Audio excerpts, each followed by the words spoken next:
I'm back here now. The leather's had about 3 hours to dry. It's pretty good.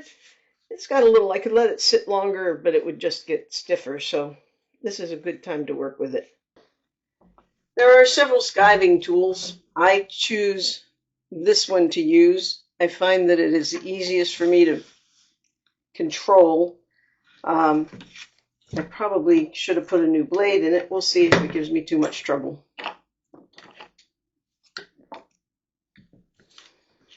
And I start by just coming down at an angle. I try to keep the angle consistent across the face of this leather. I want to take a little bit off on the corner because I'm going to have to put a, see, look at that. I put a,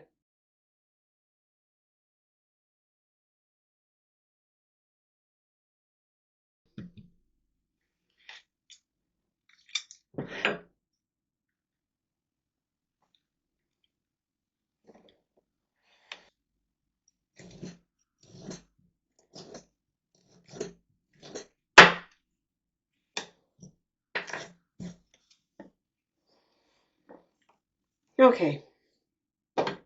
I have to say, I taught myself to skive. I watched a few videos. I played around with it. I've never seen anything really good. I think it's just experience, and I'm sure I still have a lot to learn about it. But what I have is I try to get this edge to come down. What this is going to do is when I put this down here and I put the welts in, there's not going to be a big drop off from this piece down to the back of the sheath. So you try to get that down as nice and thin as possible on a nice even slope, and that's going to be the best I can do with this one. When you wet leather after it's been dyed, it can water spot. It can change the color of the area that's damp. So when I want to wet this to put the logo on, I'm going to wet this whole piece. I'm going to concentrate a little extra water in the area where I know I'm going to logo.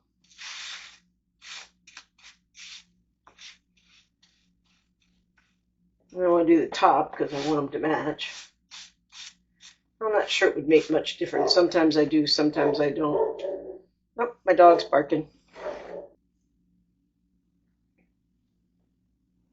I just sort of hand gauge the center. I used to measure it out real nice and neat and make sure it was centered, but now I just sort of guess. Good smack. And I have the GB on there now. I'm going to trace the lines of the welts and the like onto the leather so I know where to put the glue.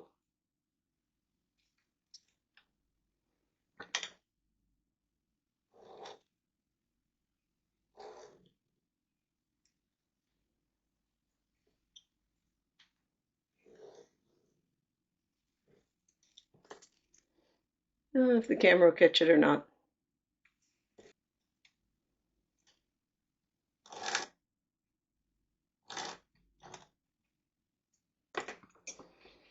This is a little on the short side, but it will hold. It will do its job. Okay, everything's all marked up. And I already roughed the sides of the leather, and I got to turn on the fan. Once again, you need the fan. This glue is all-purpose cement. It has a strong odor. I put this paper towel on the top because in other leather videos you'll see they're just covered with glue all over it. I don't like that, so I replace this every now and then. And I don't have that mess.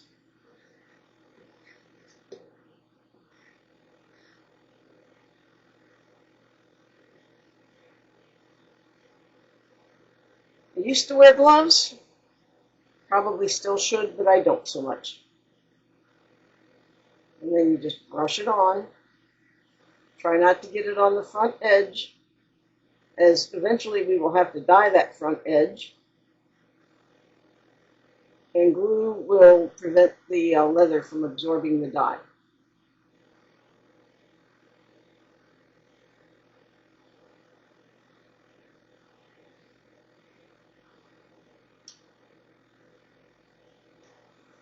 One of the problems doing this is if you get a drop of glue or it runs over onto the wax paper and it gets onto the face or the back of the sheath, it will cause a problem. So I do my best to keep that area wiped up in case I missed and something got down on there.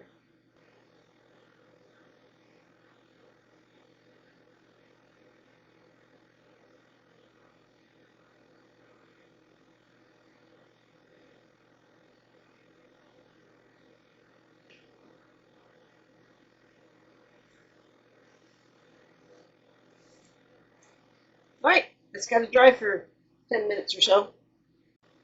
Okay, the glue is pretty dry. You're supposed to be able to touch it without it sticking to you.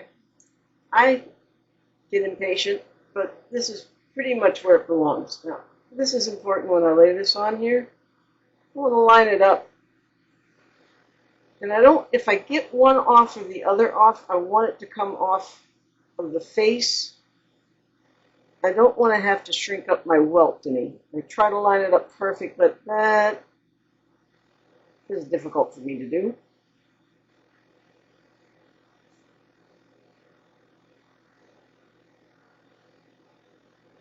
There it is on there.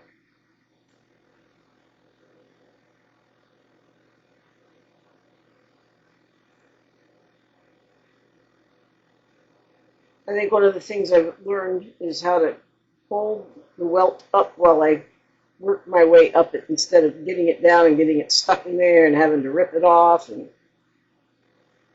I don't have to do that very often anymore.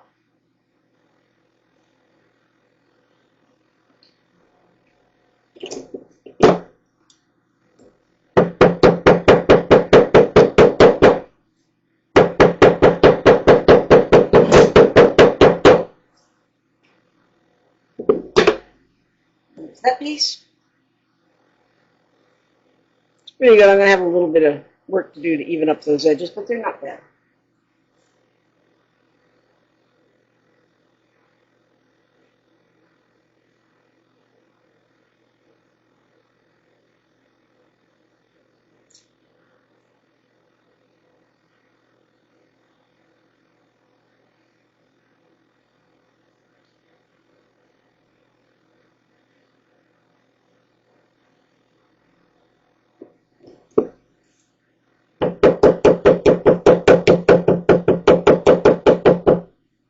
Funny thing about the hammer, I was watching videos and I told my husband Greg that I needed a nice, smooth, flat-faced leather hammer.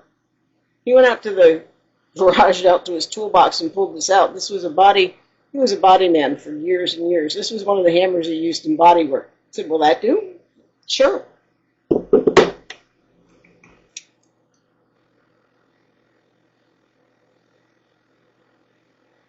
going to make the welt. It's flush to the face of the sheath.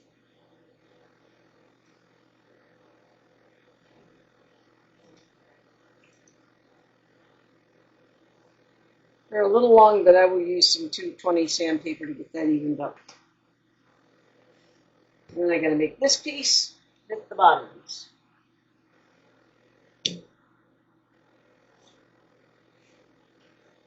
I have to be careful with this because this razor is sharp. It will dig into this piece if I get off course here. There we go. That's pretty flush there and there.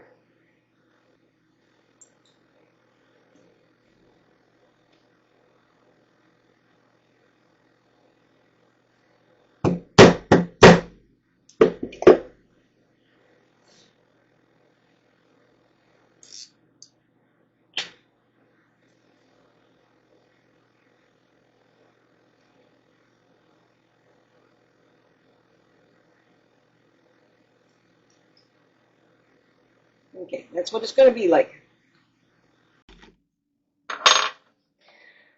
Okay, here we go. My handy dandy arbor press.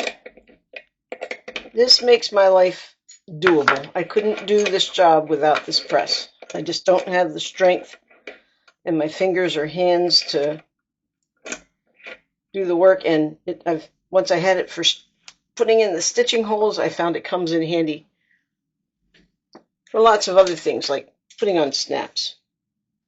So I will say, when I first started doing this work, snaps confused the bejesus out of me. I did not understand the 4 parts or what part they played in the snap process. I was just not literate on this. So it caused me some trouble.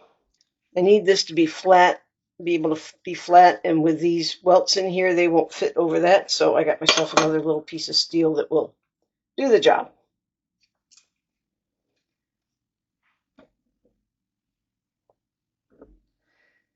After a year or so, I finally got to where I understood snaps a little better, and I can do them pretty good. Although I have to say I had one come undone the other day when I finished a sheath and Greg tested it. Okay, bottom snaps on. If any of you know custom knives, this snap is going to rub on that knife and scratch it. People spend good money for these knives. You don't want them to be scratched up. So I put a little cover over it to help protect the leather, or not the leather, to help protect the knife.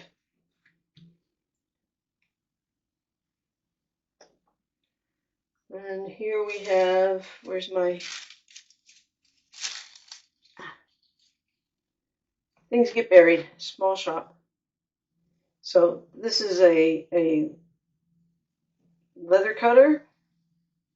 It's around, well, it's a half of a circle, so it will make a full circle.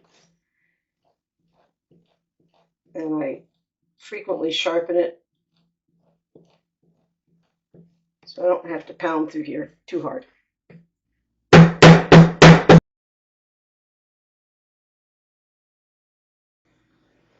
we go. That snap is now protected from the knife. The knife is protected from the snap. Good morning. Here we are. I've got the sheath, almost half the sheath. Got the sheath done. The top needs to be cut in so that the knife can sit down in there nice and neat. I'm going to ask Greg to come in and please take care of this for us so I don't have to start this piece again. All right, here we are with the knife. We're going to fit it so that the top of the edge of the sheath fills in with the knife the way it's supposed to. If you like our videos, give us a thumbs up, ring the bell, and subscribe to our channel. All right, first thing we do is mark the sheath out. Notice I am using ink, like they tell you not to, but I cut all the ink marks off.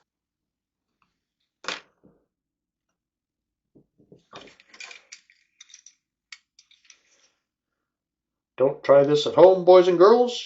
You'll end up cutting yourself, needing stitches, going to the doctor, wasting time.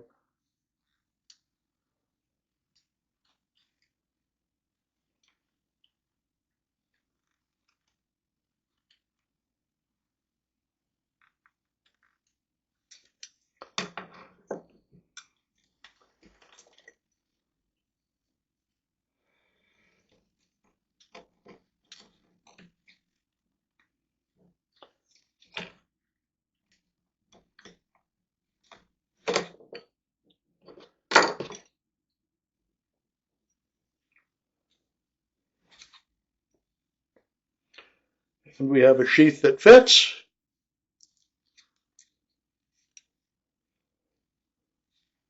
You can see it's going to have room in the bottom. And it lines up nicely on the top. And I'm going to take this now and smooth it out a little bit.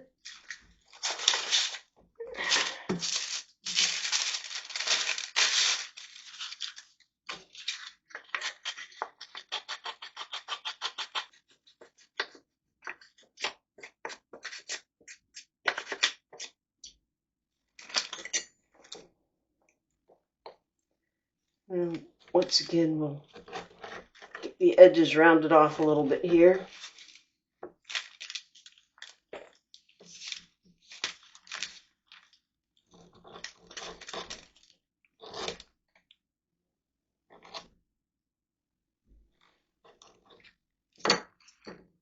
I'm going to go on and get this burnished before I put it on. And to burnish it, I got to put a little bit of dye on the top here where it's been sanded off and been cut out.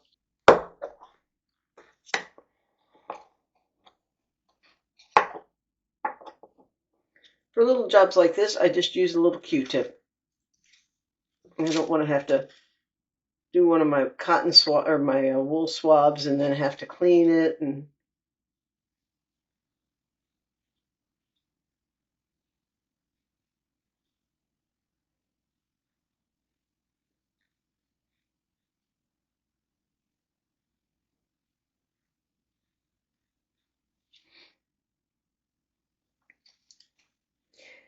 I find it funny, and I don't know the science behind it, but if I burnish it now while it's wet, it will stay darker. I'm not sure why.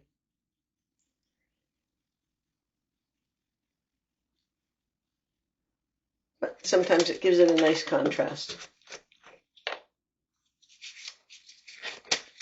And I'm in a hurry because it is now Friday, and I have about 5 hours before I have to get ready to go to market. I'm not sure if we're going to make this one or not, but we're going to try. Burnishing is just rubbing. You don't push hard. It's a light rub. It's basically between the heat and the friction that turns this turns leather to that shiny, pretty look that I like.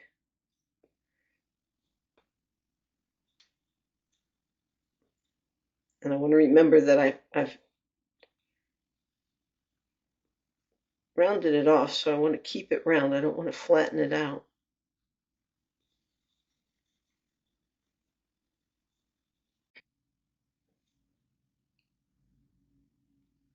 This is just an old rag that I use here in the shop, and actually it didn't fit me when I ordered them, and I didn't want to give them away because they make nice rags. So, can you see? Burnished out quite nice. So now we're ready to glue. This smooth leather here, I need to rough it up.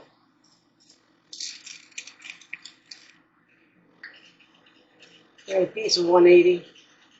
Also rivet them at the top, so it's not like I worry, but much better if you get the glue to stick.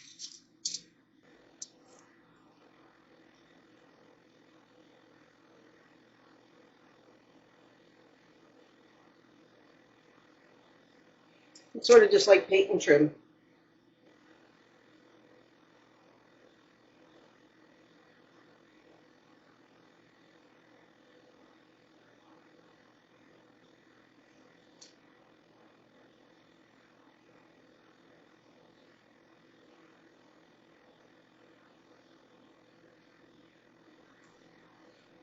Glue is dried up.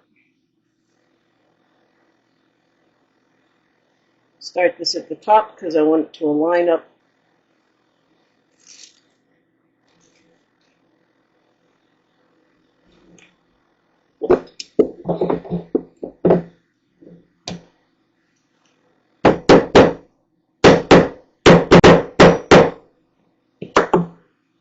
A little extra attention to where that piece that folds over comes in. Make sure I get that nice and good.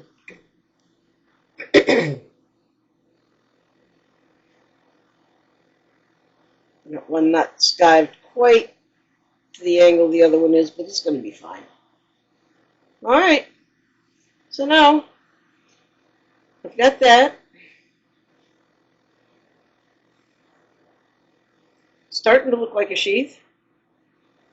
I need to go, I'm going to grind my edges a little bit so that they're nice and even so I don't spend a lot of time trying to get them to burnish up. And I'll see you out in the shop. All right, we're out here in Greg's shop. Say hi, honey. Hi, honey. So you may hear some noises in the background, but you're not going to hear much once I turn this ancient old Craftsman 6-inch belt sander. 6x48. 6x48 belt sander. Sorry, I had to get corrected there. But I'm going to go on and get the edges ground on this thing. A warning that I have seen is you're not supposed to sand leather unless you got experience with sanding. So I just want to pass that on, that if you start trying this, you may end up messing up before you figure out what you're doing. Just an FYI. I'm cleaning off the old sanding dust to give it a better surface. Tucking in the fill so it doesn't get accidentally sanded.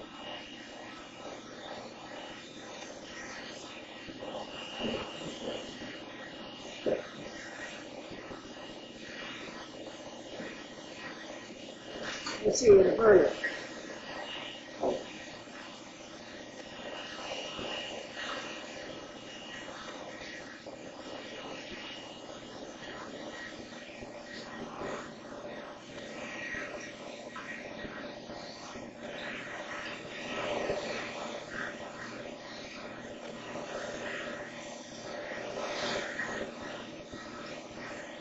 Okay.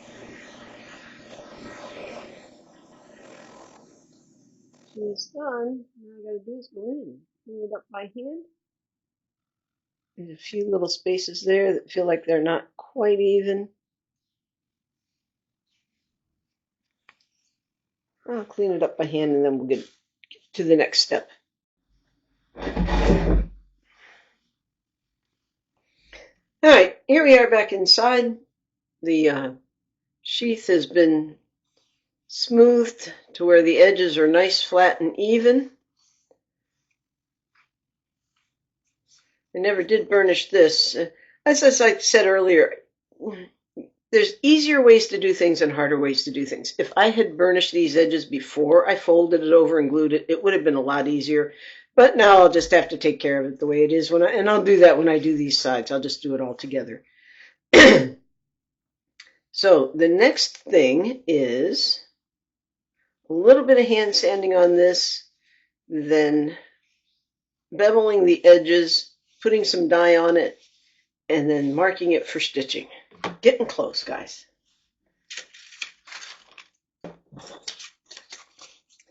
And I use my sanding block, as Greg has demonstrated to me is so beneficial.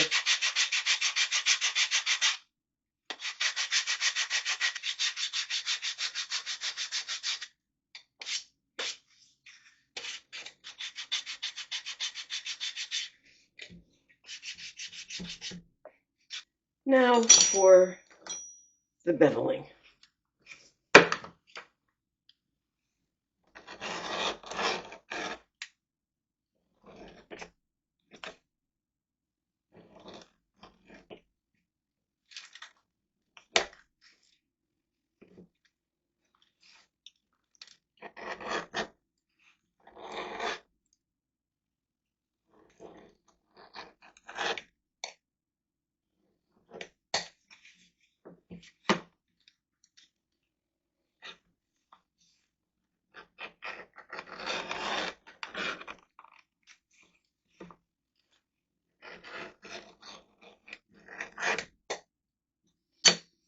All right, the edges are all beveled. My edges are where they're going to be now, within millimeters. Not much of this is going to change at all between now and the finished product.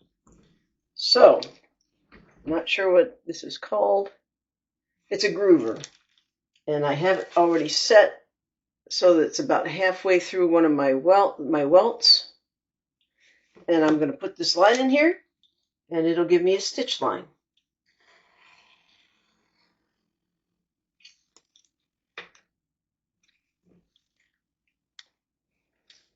And I'm going to stand up to do this because that's how I do it.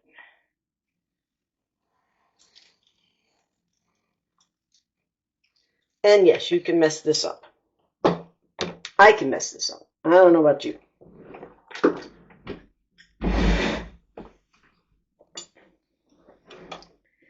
And then everybody wonders how my stitches are so even without a machine. They have handy dandy little leather tools. I have multiple sets of these. They come with different lengths of spikes and different distances between the spikes. But this is the set that I have decided I like the best, and I measured down far enough that I know I can get a rivet in the top. Let me pay attention, because you now know what happens when I don't pay attention.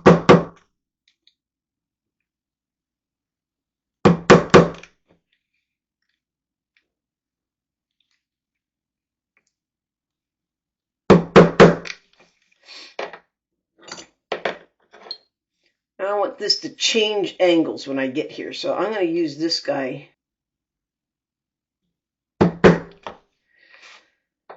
And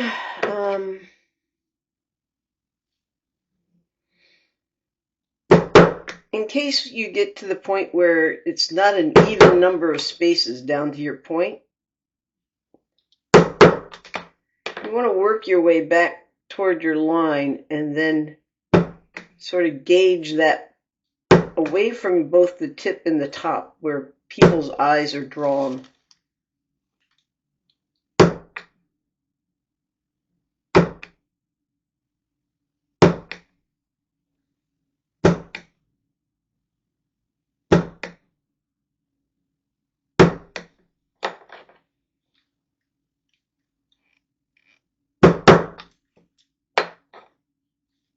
Now I just do this and make a little mark, and actually this is working out perfect. So I just put this in the hole, and now I'll take the single. There's maybe a 1/16 of an inch difference. And there we go. Now for the other side. So I'm just measuring. If I put it in the bottom hole, where would it fall? If I put it in the top hole, where would it fall? It's close enough. Like I say, it's maybe a 1/16 of an inch off. I use my single punch and put it in the middle. I'm going to put this needle in here. This is something you'll have to play with if you use this. I don't know how to explain. I found an angle that I set it at that works well in conjunction to the base. For strap sheaths, I have a couple of pieces of sacrificial wood here, pretty sacrificed, to help hold the base, to help hold this straight. You don't want anything that's going to tip at one side or the other, because think about it. If you're going through the leather and it's tipped this way, it's going to be much closer to the front, to the edge on the front, and you go straight through, it's going to be offset over here on the back, and vice versa. You can actually literally put your hole through and come out the side. Don't want to do that.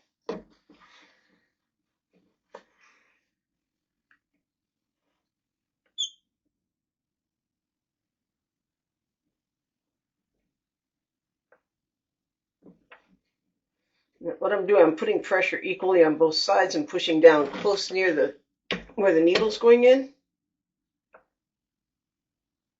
to flatten it out.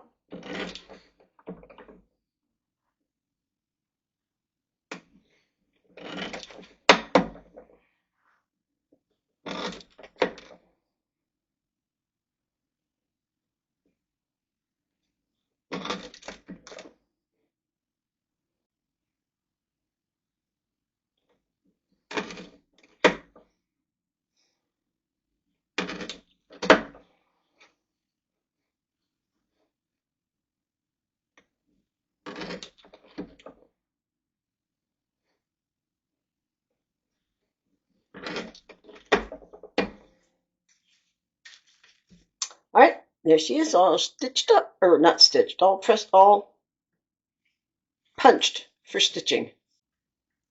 So here we go. It's amazing how much thread these strap sheaths take. So I measure it down to the bottom once, up to the top once. That's one layer, but it's one layer that has to go through, what, 3/4 of an inch? what I've found is I do 5 times that.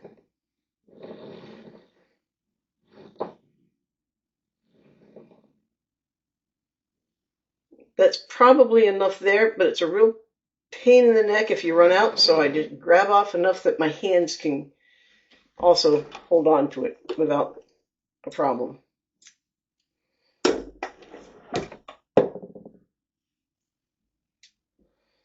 So there's my thread. For this stitching, my needles, I use very small eye hold needles. If I'm using a thicker thread, I do use a bigger needle, but this, I don't even know if you can see. I can't, you see, I'm looking at the camera and it's backwards to everything I do. So that's my needle. It's a little itty bitty thing. And with my glasses and good light, I can still thread these.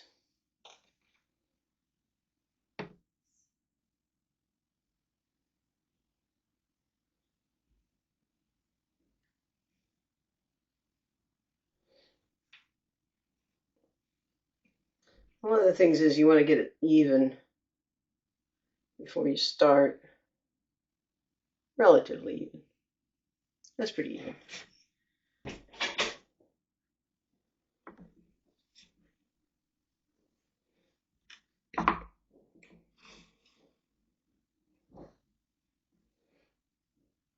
Now what you can't see is I just stretched my arms out to their full length and made sure my threads were even.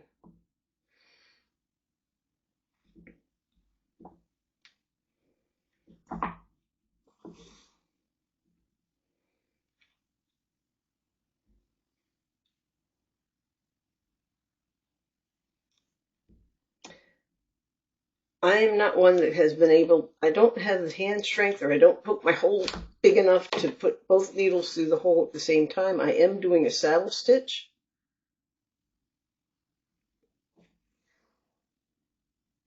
But I have to do it one at a time, and what I do is after I pull the first thread through, I'm holding it, I'll hold it up on this side, I hold it down on the other side, but I'm putting tension on the thread that's come through the hole so that I don't catch parts of the thread coming through the other way. I've tried the saddle stitch with the 2 needles going through the hole at the same time. Like I say, I don't like really big holes, and I don't have the hand strength to force them through with the hole size that I use. So this works. It comes out with a clean stitch and accommodates my poor ancient old hands. I just dropped one of my finger things. Just common.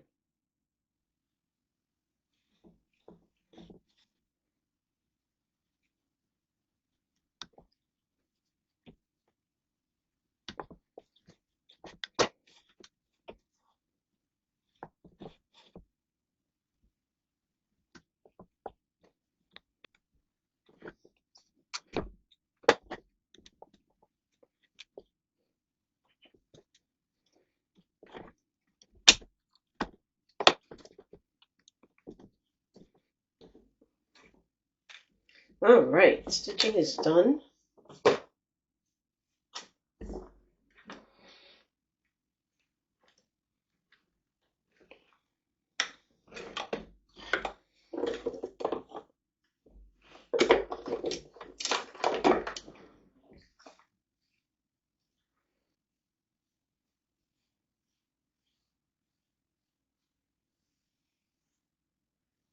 At this point, I don't want to let dye run down the face of this. It would definitely be noticeable if a big old run gets across here.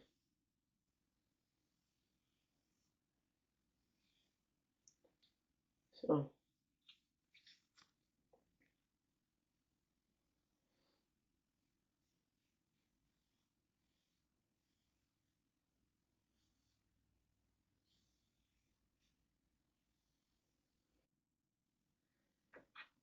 I use it for So far on this sheath, I've used it for snaps, for driving the awl, for the stitch holes, and now for rivets.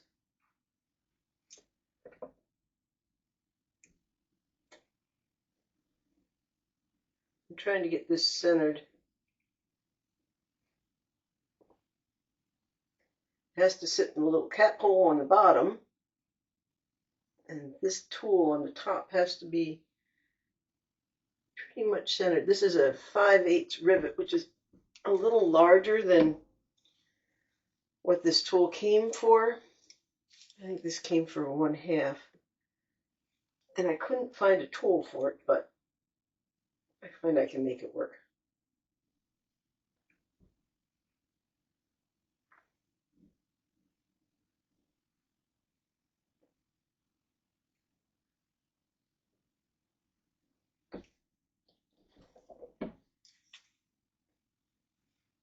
Rivets added. Okay, gonna go on and add the snap, the tensioning snap here. I need to mark where it goes.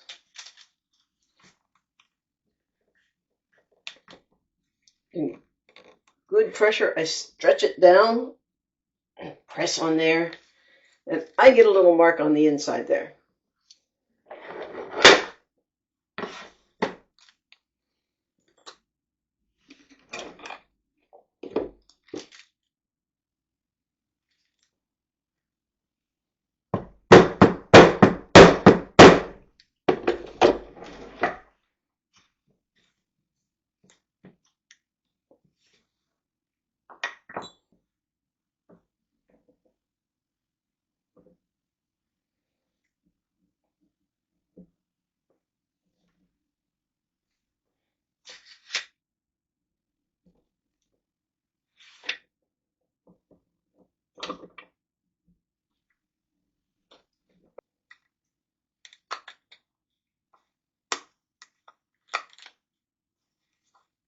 Okay, it looks like it's going to hold.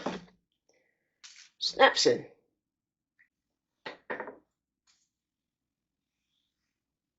Okay, it looks like we might make it for market tonight. In another couple hours, it won't take that long. I'm going to burnish these edges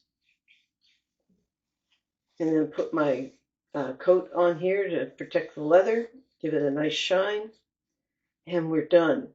If you have made it this far, could you leave me a comment? I'd just be curious on if you were interested enough to get down to the final couple steps of this. All right, on we go. Sandpaper again. So I'm going to use the 400, and remember we've put dye on this leather since I did any sanding on it. I just want to smooth it off because the liquid sort of makes the strands in the leather stand up. I'm using 400, and I will probably get to a 600 before I'm done. But most likely I will not go back from a 400 unless there's some real places that need to have some adjustment done. I'm also sanding the edges where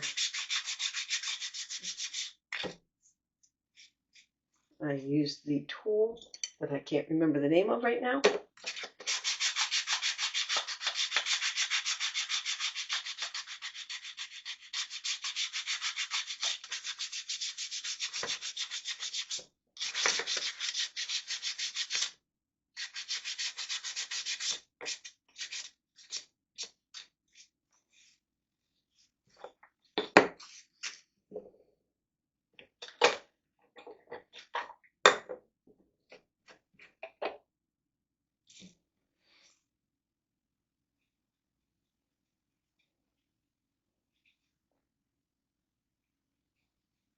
I liberally apply my first layer of gum tragacanth.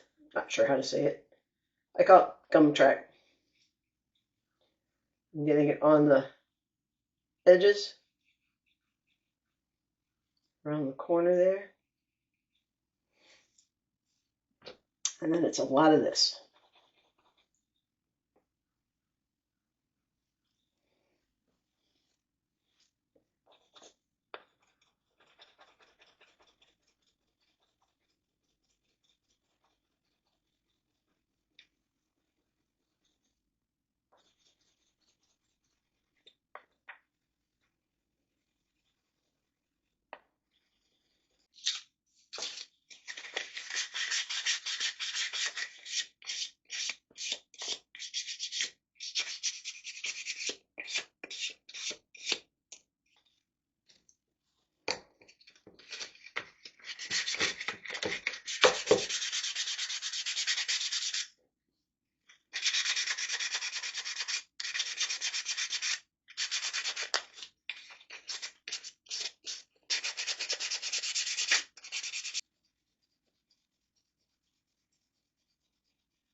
I think that's pretty good.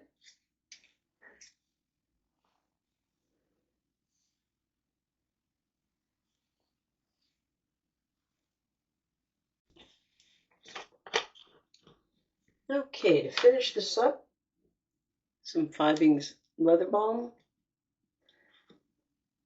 I keep a small container so it doesn't get contaminated as I use it. Take a little bit, put it on the end of a rag, sort of wring out the excess. I'm pushing it against the side of the container to get the excess out of it. And then you put it on. Always turns the sheath darker. And in many cases will leave streaks, I have found. Streaks sort of go away over time. They're not real noticeable, but they freak me out.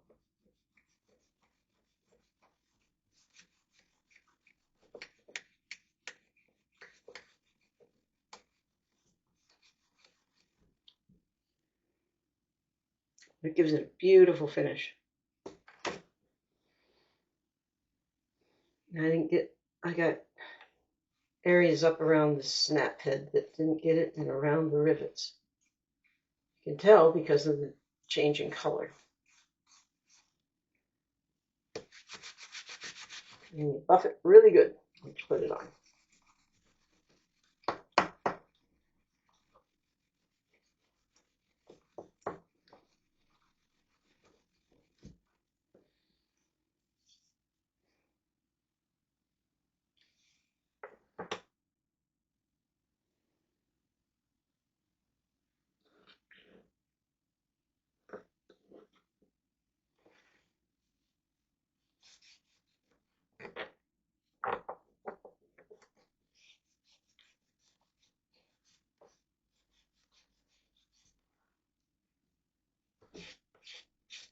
Feels a little sticky until it gets buffed off.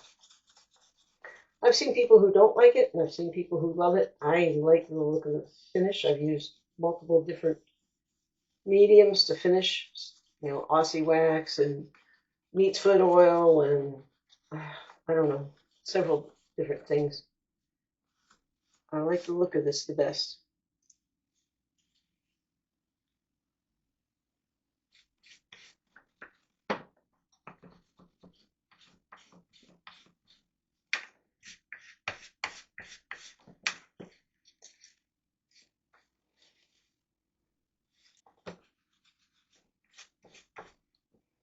I'm just going to round off this end here.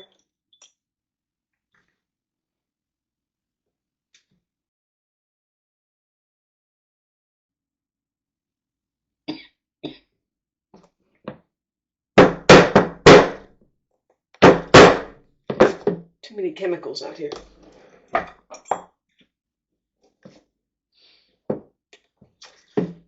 Okay, got the finished end there. You know what we're going to do.